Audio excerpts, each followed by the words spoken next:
All right, today we're going to talk about peace. And there's actually so much good stuff on peace that I'm sure it's going to be at least 2 weeks. But today let's start with Micah 5:5, and it says, "He will be our peace." Now, who is he? He is Jesus.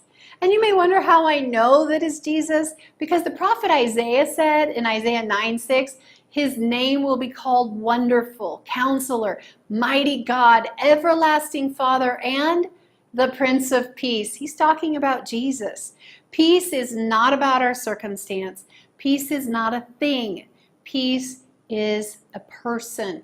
So when you say, "Oh, I've lost my peace," you know what? It's not possible to lose Jesus, but it is possible that you may have walked away from him. But Jesus is not like your phone, that you may put it somewhere and you may forget where it is. I know I do that very regularly. I'll be looking around. Have you seen my phone? Have you seen my phone? I'll have my son call me so that I can find it. But Jesus is not like our phone, okay? Even a mother, would she lose her newborn baby? Of course not. Because the mother would what? Hold it close to her heart, cherish it, fight for it. Even animal mothers fight for their babies. Don't come in between a mother bear and her baby, okay? So Jesus is our peace. And the only way we can lose him is if we walk away from him. Because how can you be next to the Prince of Peace and not have peace, right? There's an African proverb that says, "Peace is very costly, but it's worth the expense."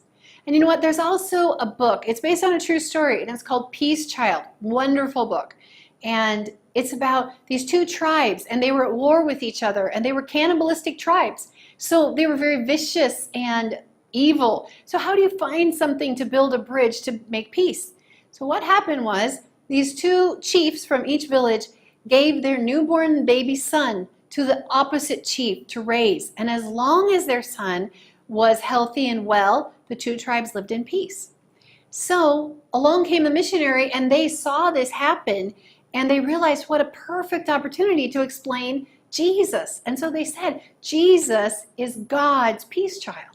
And so many of the people gave their life to the Lord, especially the chief and the chief's wife. Why? Because they knew the personal sacrifice of having just given their own son away, and how this God had given his son. So, going the second mile, I want to ask you, are you holding on to your peace? And what does that mean? Are you staying next to Jesus? Are you keeping Jesus, the Prince of Peace, close to you? Are you fighting for him? Because you know what? If you don't have Jesus, you don't have peace. And peace is always worth fighting for. So stay close to him and walk in peace.